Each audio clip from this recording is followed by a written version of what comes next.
Hello, everyone. Welcome to Pensive Politics. I am your host, Christian Watson, and today I have a very special guest with me, Matt Gurtler, who is currently a state representative in the Georgia House of Representatives and is running for Congress in the 9th Congressional District, a district a seat recently, I should say, vacated by Doug Collins, who is well known as one of President Trump's most ardent defenders, who is now running for the United States Senate against Kelly Loeffler. Matt, how are you doing, sir?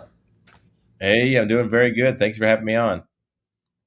Absolutely. It's just so exciting. You're one of the sort of first high-profile guests we've had here on the show. So I'm so excited for you to join me. I suppose I should ask first, since it's in the news, about the coronavirus and how it's had an effect in your district, because all across the world, I think that Italy's has well over 3,000 deaths, and there are a few other countries that have passed over 1,000. And America has well over 2,000 cases.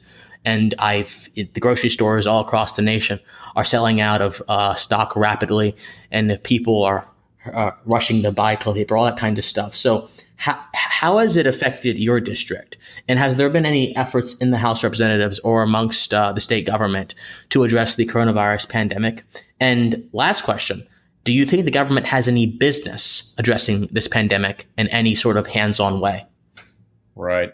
It's good questions. In Georgia, we had a special session. That's what comes to my mind. First of all, I think there's only been about 6 deaths in Georgia so far, 46 cases of the COVID-19, otherwise known as the coronavirus. But we came in for a special session. Or let me go back a little bit, actually. So my district, I represent Towns, Union, Raven, and White counties. And so far, we have not been affected with any cases up here that we know of so far. So that's good for our district, the House District 8, which is in which I've been representing for 4 years. But we did have a special session because we have a number of cases in Georgia, but not too many. Like I said, last update that I've seen, there were 6 deaths and about 46 cases down in Georgia, but there could be more now. But we wanted to, the session came back in on Monday. It was a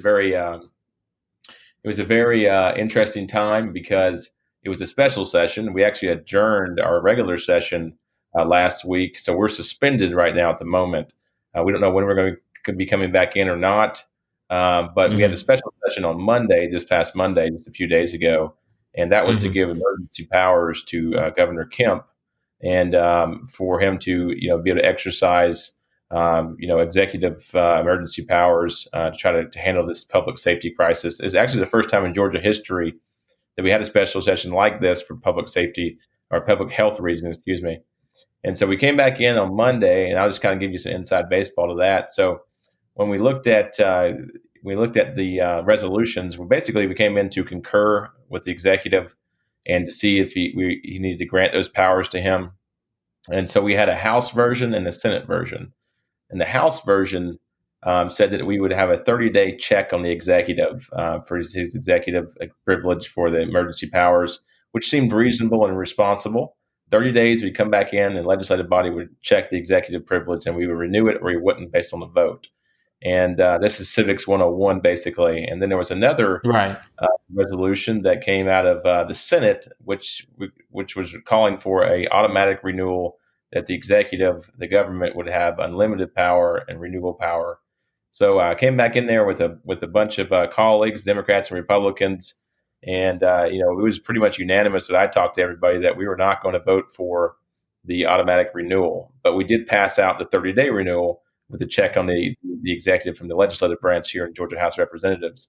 So that passed out. I voted for that bill. It went to the Senate, and then the Senate proceeded to hold it up for about 3 hours, and then until about the afternoon. And then we got back the Senate version. They passed out. It was changed, and they struck out the language to allow the governor would be eligible to automatic renewal after 30 days, and I have to go back to the executive, to the legislative and check that executive privilege. And so, so I voted no to that based on those reasons, and I stood alone. It was kind of astounding, actually, because so many people I talked to before said they were not going to vote for that automatic renewal, and then when it came down to the vote, I stood alone once again on that vote, Yes. and Yes. I've gotten a lot of support though from Georgians around the state. You know, Absolutely. to your other question, you know, does the government have a role in you know trying to combat these things? I think it certainly does. You know, they can encourage things. You know, I don't like to see a lot of things happening around the country where they're mandating, you know, private businesses to do certain things. I think that Right. should come from personal responsibility of the community. I mean, Right. we had a couple cases, for instance, one state senator and I believe there's a state representative now in Georgia. They got positive for COVID-19, and you know what they should be doing is you know with personal responsibility, you've got to be able to have that responsibility to quarantine yourself. Right. And so I think it comes down to that. You know, everybody right now, as far as I've been talking to people, they are staying indoors. They're doing their due diligence. They're not trying to spread this disease to our most vulnerable of our population, the elderly. And so, you know, and if that helps answer your question, I think that you know it's just an unprecedented time right now with what's happening. But you know, as Benjamin Franklin said, you know, you can give up your liberty for security, and you have neither basically. And so, it just Precisely. depends on how much you want the government to be involved or how not. You know, I'm a limited government conservative Republican. I would say that you know the government has certainly a role in the public safety health for the reasons of that. But you know, with this type of virus, we just don't know what's going to happen, and it certainly don't want to panic, and that would not be good. But we Precisely. certainly have to look at it as in a responsible way, and I think that's what we're doing here in Georgia. Precisely. No, I think that's absolutely right, and I think a lot of people have gone into this sort of paternalistic petitioning phase where they are asking the state governments to shut down certain places, to mandate curfews. Multiple states have shut down businesses like South Carolina and so on and so forth. But Governor Kemp, I must give him credit. He has refused to go that far. He has refused to take the heavy-handed That's right. government and squash people's wills. He's actually just said, guys, be responsible. I trust you.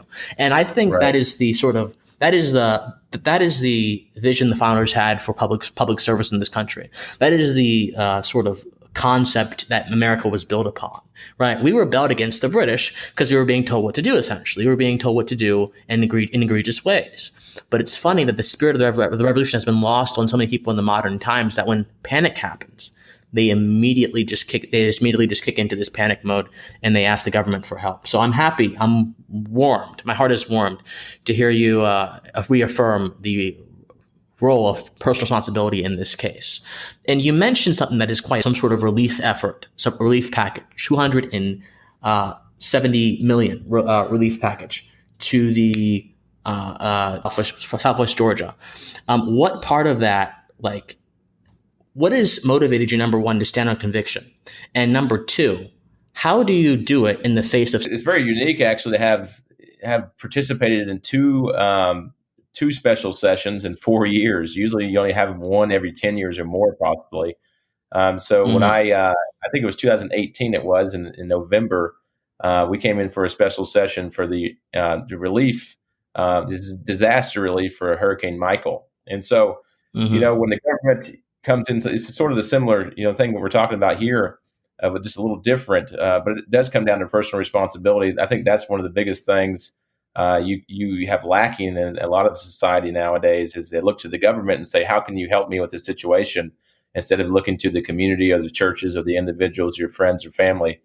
But with this type of incident, what happened in Georgia, what I saw happen was, you know, we had a devastating hurricane hit our state, and so the solution was to give out low interest loans and to the people that were affected. So we actually have a safeguard for this. It's called the rainy day fund, and this literally was a rainy day. We have about $2.5 billion in surplus here. Yet we did not even touch Absolutely. that. And so that was one red flag that went up to me. But also when we tried to pass out these bills, there was many things attached to them. For instance, there was a $10 million grant to Mercer University, which is the oldest private university in Georgia. Mhm. And Mhm. that was attached in there. And then people got a lot of heartburn over it. Of course, I did too. So they took it out and they made made the representatives feel a little bit better about what they were voting on. But this was almost, I think it was around $450 million worth of, you know, handouts and subsidies with low interest loans. And so, yeah, I stood alone on that. And because based off the principle of it, you know, it's not the proper role of government, and especially with, you know, farmers And just in general, there's a lot of help that comes to our farmers through the Farm Act federally, and a lot of Hmm. different things happen with that. And a lot of people, they had insurance, but what about the people that paid their insurance and didn't get hit, or they did get hit? And then the other people that didn't have the personal responsibility enough to have their insurance, they're getting free money, which is Hmm. not fair either. So I overall think the whole thing, with the free money, subsidies, interfering in the free markets, things like that, is all bad in general because it disproportionately affects the markets. But Hmm. only that, I think it's immoral that we would, taxation is force, and then when you have the money that's taken by force and you dole it out to certain people, Right. that's not moral or ethical, I don't believe. But going back to your other question about, how do you stand up to these attacks? Yeah, the first year, I have to say, the first year was the toughest year I had when I was elected, because I was getting attacked left and right for voting my conscience and my principles and my convictions, and basically everything I ran my campaign on, I was trying to follow through with what I said I would do if I got elected, and I did. And I got threatened by the governor's chief of staff, and then they came after me after my reelection with the governor deal, and David Ralston, first time in Georgia history we saw that happen against a Republican incumbent. Right. And so when that happened, it's kind of like calluses always say that you build up. So the first year definitely was a little harder, but the second year was easier, and the third year was way easier, and the fourth year now we're in total open warfare with the establishment, Hmm. and they hate it. But it's just trying to do what you think's right, Yeah. and you can't please everybody. I learned that very quickly, and you can't. If somebody agrees with you 100% of the time, there's probably something wrong there. So Exactly. you No. got Yeah. you got to have some independent legislative judgment, and I've tried to bring that to the state capitol the last 4 years because you've got to be able to look at a bill, look at the policy of it, and then take away all the emotions and all the things that a lot of the times I see is when people vote, they vote out of fear. Is probably the number one driver, Oh yeah. and then that fear is not predictable. It's an emotional response, and so you'll probably make the wrong decisions a lot of the times because what you're doing, you're basing your policy decisions off of usually a selfish motive as well, because mostly it has to come back to the representative or senator that says, well, how is this going to help me in reelection? Right. And if you put that out of your mind and say, no, how's this going to help Georgians and not just myself? How's this going to help the free market, or how's this going to help our healthcare system? You have to look at it in that lens. And I think it becomes very easy to vote principally into the Constitution. But if you're always thinking about how's this going to help me in my reelection, how's this going to look, how's the public perception of this going to look, you're probably going to make the wrong decision. But you just have to give it in God's hands and say, this is what Hmm. I'm down here for, and this is what I said I would do, and this follow through with this. It's about integrity. It's an integrity check, really. So, Hmm. that's how I look at it in my lens. The last 4 years. Hmm. Oh, absolutely, absolutely. I think the problem that you face, and a lot of the people who do things like you do, like Justin Amash and anyone else who is the great Ron Paul, who stood up a lot of times as a lone vote on issues throughout his entire career, and being chided and derided and attacked for doing that, being called heartless, being called evil, being called impractical, all sorts of things. The problem a lot of your breed faces is not that you're doing something bad. You're actually doing something that's actually quite good, because you're informing people that the power to change the world and their lives rests within them, not within some outside source. But the problem lies in what Bastiat, who is one of the most luminous political thinkers in existence, in my opinion, he said that once the government becomes more than securing life, liberty, and property, everyone has an interest in it. Like, people's interests begin to drag it in different ways, which is when you get these sort of problems. So the fact that there are so many parts of society the government is plugged into, a lot of people have special interests in it that do not connect to the overall universal interest of preserving natural liberty and natural rights. And so people have been conditioned into this mindset of sort of wanting things that are antithetical to the American vision, and that is what you see reacting against you whenever you make these votes. It's not actually people who have a clear head about what they're saying, in my opinion. I think they are just confused as to the purpose of government, and that's why they're reacting so harshly. What do you think? I agree with you. I'm glad you mentioned Frederick Bastiat. What you're talking about basically is legal plunder, is what he says in Mm-hmm. his book. Mm-hmm. Legal plunder happens when you have so much interest, exactly what you're saying, into the government, into the people's pocket, the purse of the people, basically.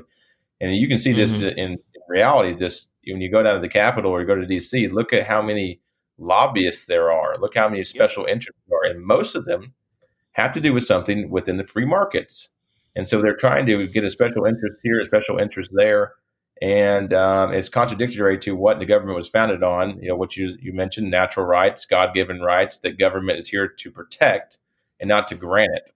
And Mm-hmm. so that is something that I've seen firsthand happen, and certainly Frederick Bastiat, he was spot on when he was talking about legal plunder and how they use the government and the people's money to enrich Absolutely. themselves, basically, and to and to really harm the individual, the citizen that they're supposed to be protecting. And so it goes full circle with that, and I think that's why I got involved in politics the first time when I was about 18. It was because of people like Ron Paul. Actually, Ron Paul was my first influence in politics because the guy was so consistent. And I was only 18, and he was probably in his early 70s, I want to say, maybe because it was about 2007 when I got involved. Mm-hmm. And I liked what he had to say because he was so consistent and he was different. He was saying things that no one else was saying. And those are the hard Mm-hmm. truths that people don't want to hear, but the citizens love it. He had to say the same things for 20 years or more until a generation like mine started to realize that is what we want. We want someone like that, and he influenced me to even get involved in politics, and then I ended up running for office. I didn't think I'd ever do that, but I ran for office at 26. And I ran on a platform to bring principles back into politics because that was what was lacking. People were trading values for votes and votes for values. And that's how the entire reason we have a big government today, and that is encroaching upon us at every angle, is because so many before have compromised little by little. Big government didn't happen overnight. It happened because of many different compromises over the years of different individuals and elected officials that were selling us out, basically, and not really looking back to the Constitution and saying, here's what it says and let's follow it. And so over the years, I think that's why we've gotten away from our constitutional republic and form of government, and away from natural rights. But I'm so glad that the conversation is coming back up, nowadays, about natural rights and shall Mm-hmm. not be infringed. Looking at the Constitution, looking at it, what it says in its context and what it means, and looking at that Absolutely. and what the founders actually intended, instead of being told by your government schools, basically, that the Constitution doesn't mean anything. It's just a piece of paper and it changes over time. So it really doesn't. It doesn't mean anything anymore. And Absolutely. I'm so sick of hearing that, and I'm so glad that people are starting to realize that things are changing, and it is going back to the government of the people, and no matter what, so we've got to do that. As much as we can, to bring light to the situation we have at hand on federal issues, on state issues, on local issues, where the government's just out of control on all Yeah. aspects. And I think that getting good people elected to actually go down there to the state capitals or to the city council meetings or up to DC, and speaking the truth and standing up for the Constitution and for the little guy is what's going Right. to that's what's going to have to happen to make things change. It's going to take Right. a small minority of people that are angry and that are upset and that are willing to stand up and say, no, we're not going to Right. do this anymore. And so that's what I've tried to do. Not so angry about it, but but definitely passionate about it. That putting drawing a line in the sand and saying this is not acceptable anymore. And so Right. it brought to light a lot of things in Georgia, with the budgeting processes, with the corrupt speaker, with the corrupt establishment. And just by saying no, it brings to light a lot of different things that the general public just really wasn't aware of. So I was happy to do that in the last 4 years at the state capitol. Yeah, now, so piggybacking off of that, how do you intend to take that same spirit of resilience and of sort of constitutional understanding to the halls of Capitol Hill, where both of those things are tried and tested every single day by party whips, by lobbyists, as you mentioned earlier, by the media? I think you would be stepping into a very big arena that I have full confidence you'll be able to handle. But if you can, walk us through what your strategy might be towards handling those things in particular, towards sort of like snuffing out and subduing the influences of Capitol Hill on the brand and on the message that you're trying to put in the halls of government. Yeah, sure thing. That's a great question. I sort of got my training. Now, my training is at the state house, and certainly it's a bigger field up into the national level, but the tactics are the same. What they do to you is they want you to compromise on your first vote. If the leadership or the lobbyist or anything they can get to you and on your first vote and you compromise on it, you're pretty much done. I've seen this happen so many times to individuals that come down to the state capitol with the best intentions. Yet when they get them on that first vote, it's a lot easier to compromise on the next one, and a lot easier. So it's sort of like a scale I look at. When you get into the state capitol, you're a brand new elected official. You're there. You're idealistic. You're ready to fight the establishment. You're ready to stand up for what you believe in, and your integrity level is about 100%, clean slate. And then if you make a bad vote, your first vote, it goes down to 50%. You make another bad vote, that's 25, then 12 and a half, and then zero, and then you're in the negatives, and then you're just voting for anything, any which way you can vote. And so if I get elected to DC and I get elected to Congress and go up to DC, it's going to be sort of the same tactics I know they're going to use against me. They're going to try to influence me this way or that way. It'll become comments and sleights of hand and things like that. And it'll become manipulation and then threats and all kinds of different things like that. So just standing strong and saying no, that's not going to happen. Eventually they'll leave you alone. That's what I've seen in the state capitol, at least. They'll try and try and try much as they can, but then after a while they realize that you're not going to break. They try to leave you alone until your reelection comes, of course, and then they'll come after you, of course. But bringing those values up to DC is much needed. There's people like Ron Paul, have led the way for people like me. His son, Rand Paul, he endorsed our campaign. I look forward to working with him on the House side while he's in the Senate. Thomas Massey has endorsed our campaign. He's a good friend of mine. I look forward to voting with him on many issues. Me and him align very, very, very good. And, like Jim Jordan and Andy Biggs, these other guys in there that are trying to fight the good fight.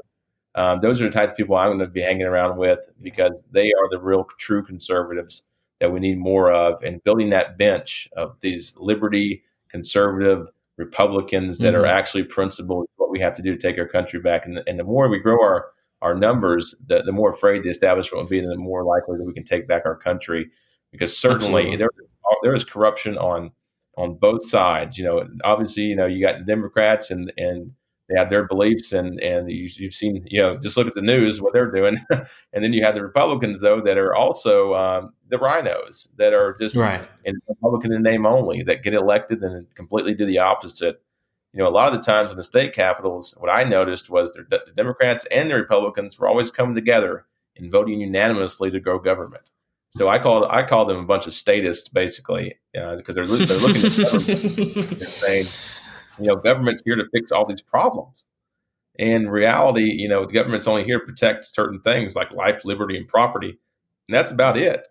And right now, it's been so convoluted with what government's proper role is that you have generations of people that have been coming up to believe and raised to believe that government is here to take care of you and hold your hand and give you a free lunch, and any societal problem is here to fix it. But really, you've got to get looking back at the churches, the community, the family.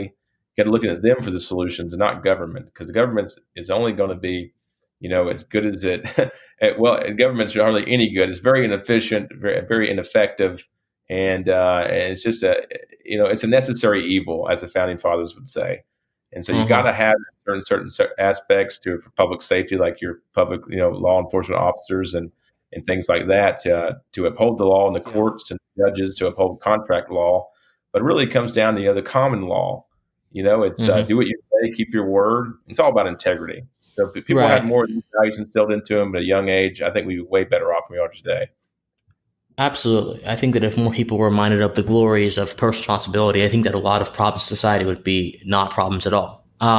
So I must ask you, Matt, to you, what does conservatism in action mean to you? Because for a lot of people, they may be confused about what that means. A lot of people have preconceptions that may not be true or whatever.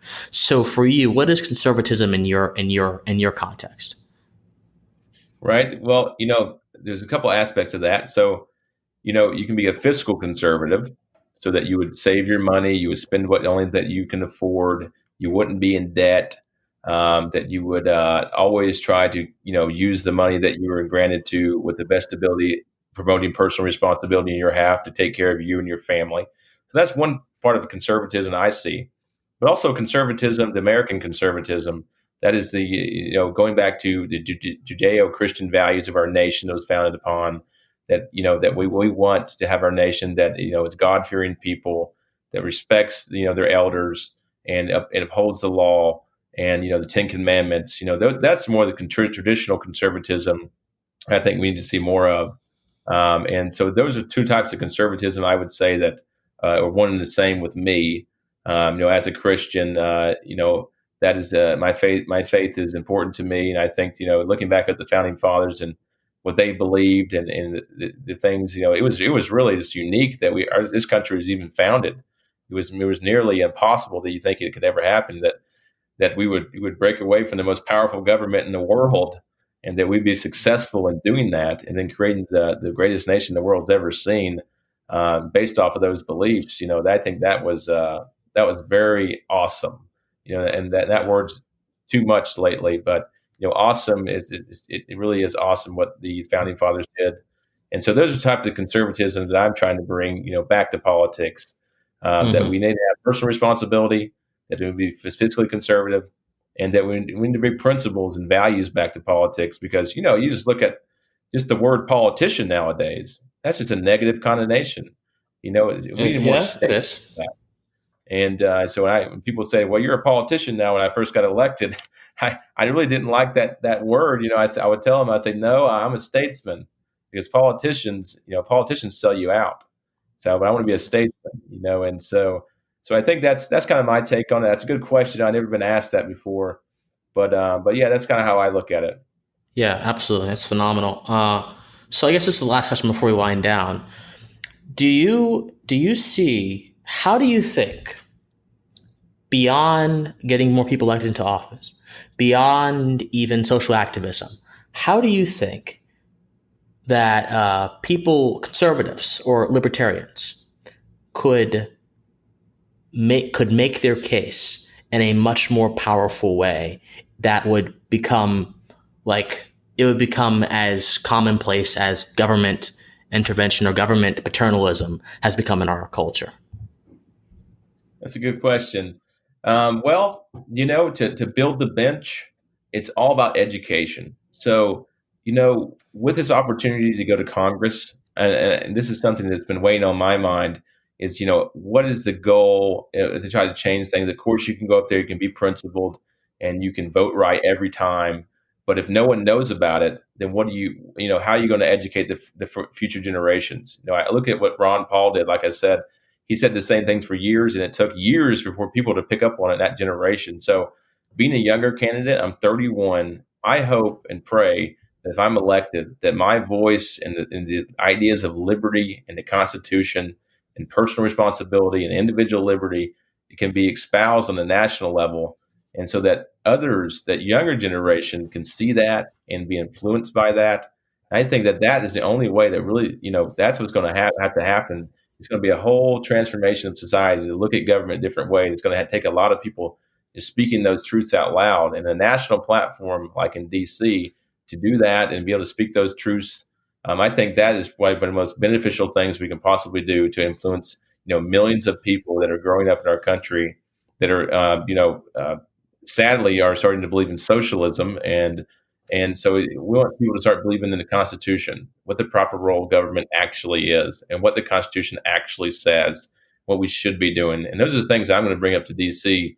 And hopefully, that would be my prayer and wish that kids, young adults, people growing up that are, in early 20s or teens that would see something like that and say, wow, that's something different, because I never heard my professor say that. I don't hear somebody saying that. Having that cloud as a elected official and the congressman to say those truths out loud and hopefully educate the people, because it's all about education. As a state representative, when I first ran, I said I'm going to put a weekly column in all my 4 newspapers. And I've done that for 4 years, and you wouldn't believe the responses from people, not only in my district but all over the state. because they had Jesus, heard wow. that I might be the only no vote, and they would say, "Well, why did my representative vote that way?" And then they would look into the issue deeper. And then not only in my district, though, we had support coming from all the neighboring counties because they had heard about me and had read my articles. And all I was doing was just telling the truth. I was telling them, these are the bills we're voting on. Here's the most important ones. This is how I voted. This is how I think the proper role of government is. And it was very astounding to see so many people that would become educated. And we're talking about unfunded mandates, the proper role of government, Article 1, Section 8. They were talking about things that I wanted them to talk about because it was just so important. So I think if I'm elected to D.C., I'm going to do the exact same thing. Every single there's 20 counties in the 9th district. I want to put out a weekly column in every single county so that people know what's happening in D.C. so we can educate the whole 9th My district and hopefully goodness. the nation. So if that makes sense, that's my goal. That is transparency square. That is a very admirable effort. One last question. How do you think your goals would change or modify under a President Biden as opposed to a President Sanders? Because it seems like Biden's going to get the Democratic nomination right now. It's almost certain, basically, he's going to. But if Sanders had actually gotten it, the battle for liberty, in my opinion, would have been much more heavily thought, because he literally is the avatar of everything that is against liberty and is against the sort of values that America was founded on, natural rights. How do you think the strategy would be different under President Biden if he wins the presidency, which is questionable given his decaying mental state? Yeah, I think Trump's going to win it hands down. But So do I. if he actually won, if Biden won, what I've seen happen a lot of times, and just as an analogy to this, when you have those types of people that come up and try to run for elected office, it really it invigorates the other side more, and they start to realize that this might be the most important election of their lifetimes, and so they start to stand up. And so it's a yin and yang, the politics to it. That's why we have our system of checks and balances. That's why we have our separate branches of government. It's because you want that gridlock. You want that. It's the things wouldn't happen overnight. That there's a lot of things that go into the process where you have to debate and you have to do these types of things. So if that happened, I think there would be a huge debate on the floor of the House of Representatives or in the Senate, where people would actually have to debate those issues. If, for instance, when we had the heartbeat bill come through Georgia House of Representatives, that really invigorated both sides. I mean, there was a clear ideological difference there about the abortion issue for Republicans versus Democrats. And so when the heartbeat bill came up for debate, it was an actual debate. It was the first time I'd seen people get up there to the well and actually debate the ideas of what they were trying to espouse. And so it was good to see that people were getting out there and debating. And so if that happens, I would hope that there would be much debate about the merits of these policies that a Biden or a Bernie would put through, because they're not very American at all. They're actually anti-American, a lot of their policies.